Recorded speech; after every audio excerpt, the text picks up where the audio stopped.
Has the Heroclix Iconix line been a success? Some of them have, some of them maybe not so much. Overall, I'd say it hasn't really drawn that many people in to the hobby, if that's the purpose of it. These little special sets that have either one special character or a series of special characters. I guess this 400 is, I don't know why they don't just make that Iconix as well. Why have a separate SKU? I don't know. But like having these little boxes and these Velcro that is really tight, and having cute little comic in there, and then the superhero. It's thematically good. So if you're looking for something that is thematic, then it's a success as well. So bringing people in, maybe. But I don't think it's really done that. But maybe Heroclix overall hasn't really done that. You know, there's the booster boxes and the bricks don't necessarily move as well as they used to. The theme is cool. In fact, I don't have a Death of Superman here, but you know, having both, you know, the hardcover comic for it and the Death of Superman Iconix is kind of cool. But they haven't really been driving sales for the rest of Heroclix, and the people that do buy Heroclix don't necessarily go after their Iconix unless they're meta pieces, because at this point in Heroclix's history, I guess, if it continues on, which it probably will. I mean, it's stood the test of time, and it went through 2008, which nearly completely killed the game. I think it can survive now. I wouldn't even say it's running on fumes, but what it is running on is player sentiment, and there's pretty much just players at this point in time. I don't think there's collectors. There's definitely not investors. There's no flippers. There's no scalpers. It's just a product. It comes out. People buy it or they don't buy it. Most game stores dump it as soon as it comes in, right? They try to get it out the door because they don't want to be sitting on a lot of product. And then, you know, someone new comes in and they hear about this cool set from before that has a meta piece that they need, and you can't find it anywhere at that point in time. But that doesn't mean that, you know, prices are going up, because there isn't that much demand. And what demand there is entirely based on utility, I would say, at this point. So the booster boxes have to have some kind of, you know,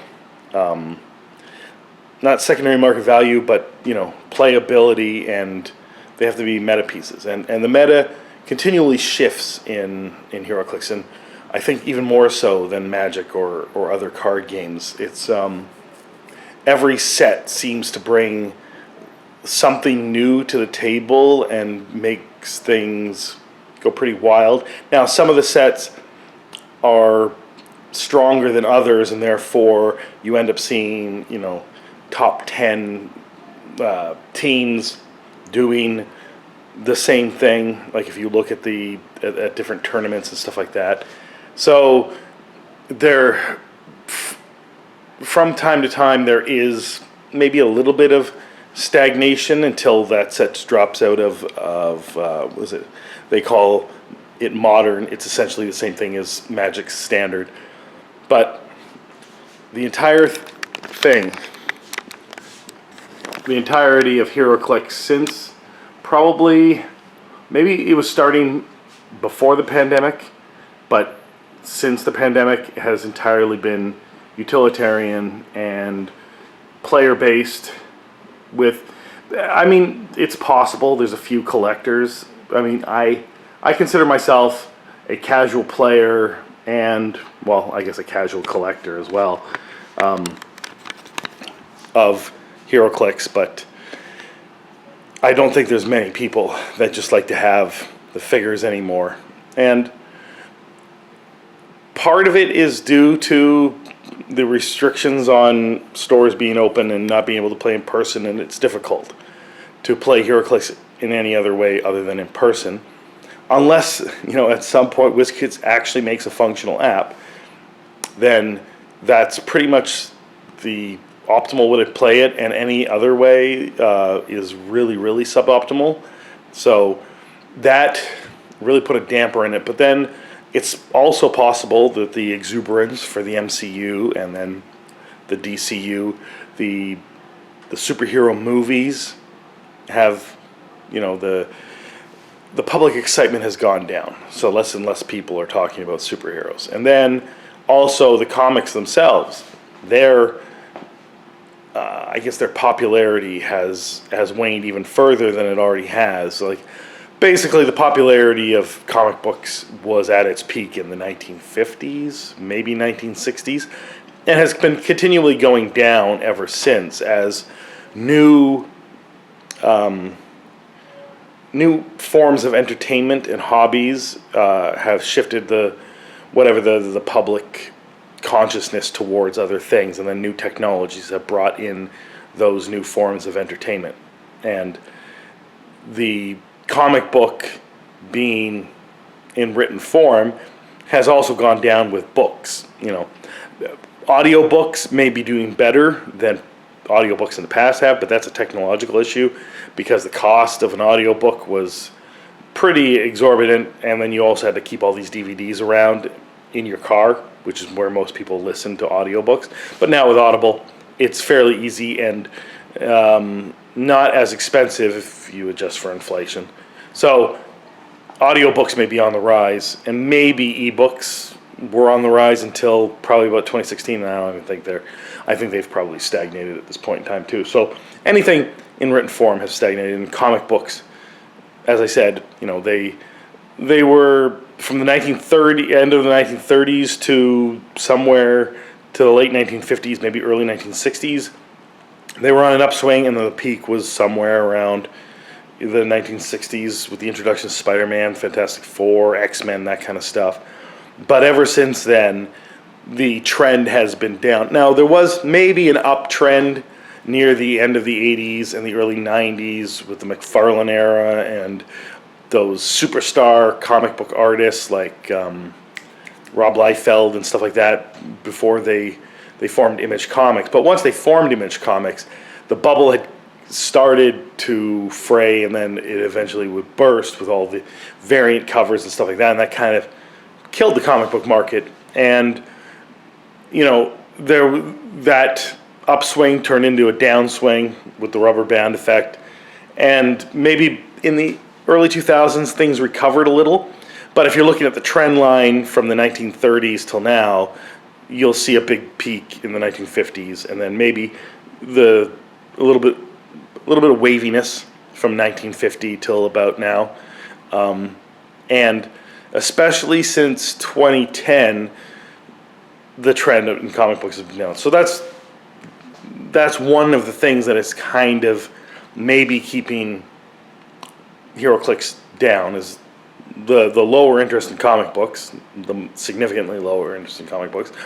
There was a bit of an uptrend with the comic book movies being great, and the MCU being these event movies, and even the DCU being exciting, DCEU being exciting at first, and then the DCEU failing. And maybe the new Superman movie has helped turn things around, and I really like the Fantastic Four movie, even more so than I liked the Superman movie, but it didn't seem to do it for people. And so really the MCU has got Doomsday, and if that doesn't work, then the entire thing is a failure at that. From Endgame onwards, they've had some good ones that I've enjoyed, and also some big hits, but not to the level of success of before. And if Doomsday fails, then at that point you're talking about a necessary reboot and maybe a step back and a years-long hiatus to bring back the MCU. So that was what maybe was driving a lot of sales of Heroclix in the early days, in the early 2010s to especially 2016, and 2016 to 2018 was the peak of the MCU, and that's kind of the peak of Heroclix, and it's unfortunate that it can't stand on its own, that it relies so heavily, especially on the MCU. So basically, the sales of Heroclix are desperately tied to the MCU, and if the MCU isn't doing well, well then Heroclix isn't doing well. But maybe if the MCU either starts to do really well, then Heroclix will make a comeback, or if the MCU does fail with Doomsday and they do have to step back and take a hiatus and hopefully don't just keep churning out mush, then Heroclix could become untethered from it, and therefore it could start to stand on its own. But unfortunately, at this point, it requires stores to still be interested in Heroclix and wanting to, do some sales, try to get people interested in Heroclix. So the store owners themselves have to be interested in Heroclix and like Heroclix, and pass that on to their customers who are looking for something new, something interesting, or to be brought back into Heroclix, some of whom may have worked their way into other miniature war games or into collectible card games. Some of them may want to take a step back. But I just find it unfortunate because Heroclix is one of my favorite games, if not my favorite.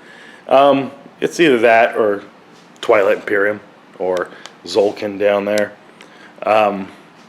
They obviously very different, but if you're asking me on any given day, out of the vast majority of games that are available to play, and I can play any one of them, and the people that are playing with me are invested in it as well, and time isn't an issue, those three things are the things I'm going to choose, right? And almost on an equal status. Like, I'd love to play tons and tons of Twilight Imperium, which is a minimum of 8 hours investment, right? Zolkin, maybe an hour or two investment, maybe a few hours, depending on what strategies people use. Heroclix is a 30-minute investment, but you play a whole lot of Heroclix games in that time. So, they can each... You can play multiple games of Zolkin to equal one game of Twilight Imperium, or multiple games of Heroclix to equal Zolkin and Twilight Imperium. So, I'm just saying that it's my number one game, along with those two other games, depending on, how I'm feeling in that moment. And then any other game is kind of beneath that.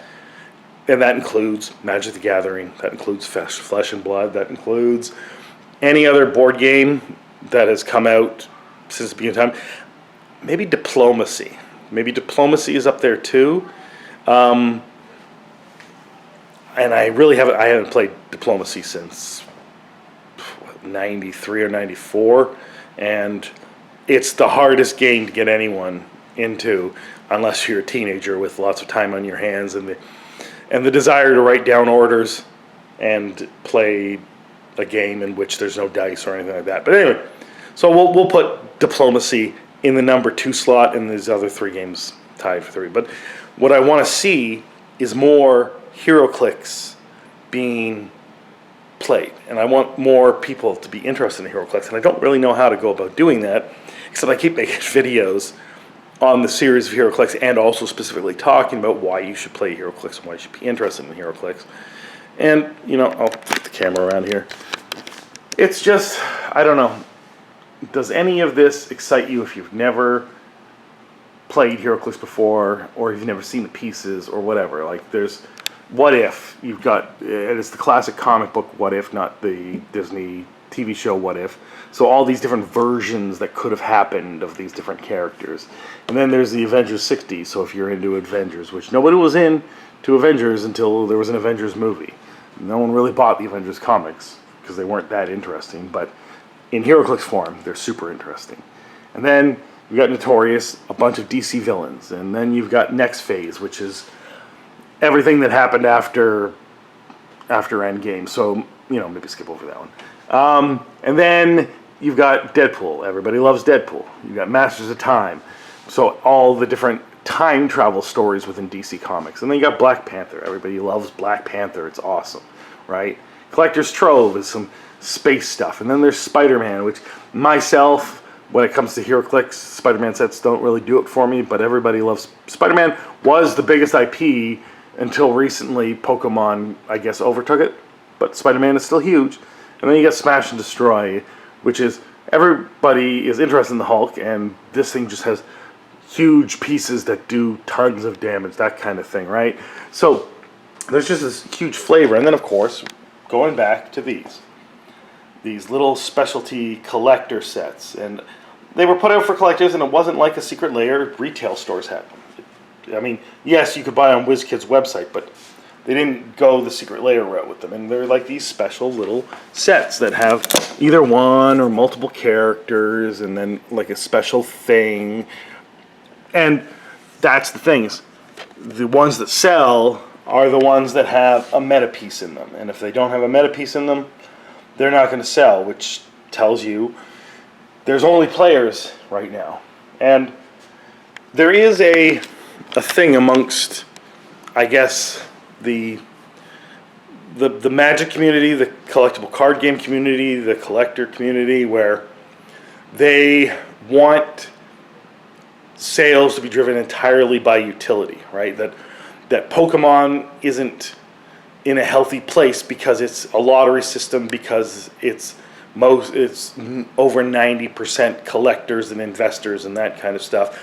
And then they see Magic going that direction, and that makes them think that Magic will go in a healthy direction. It's weird because both of them have more than surpassed the test of time. They've thrived over time, right? They've gotten bigger and better from the company's standpoint, right? So they're more likely to survive than, say, Heroclix, right?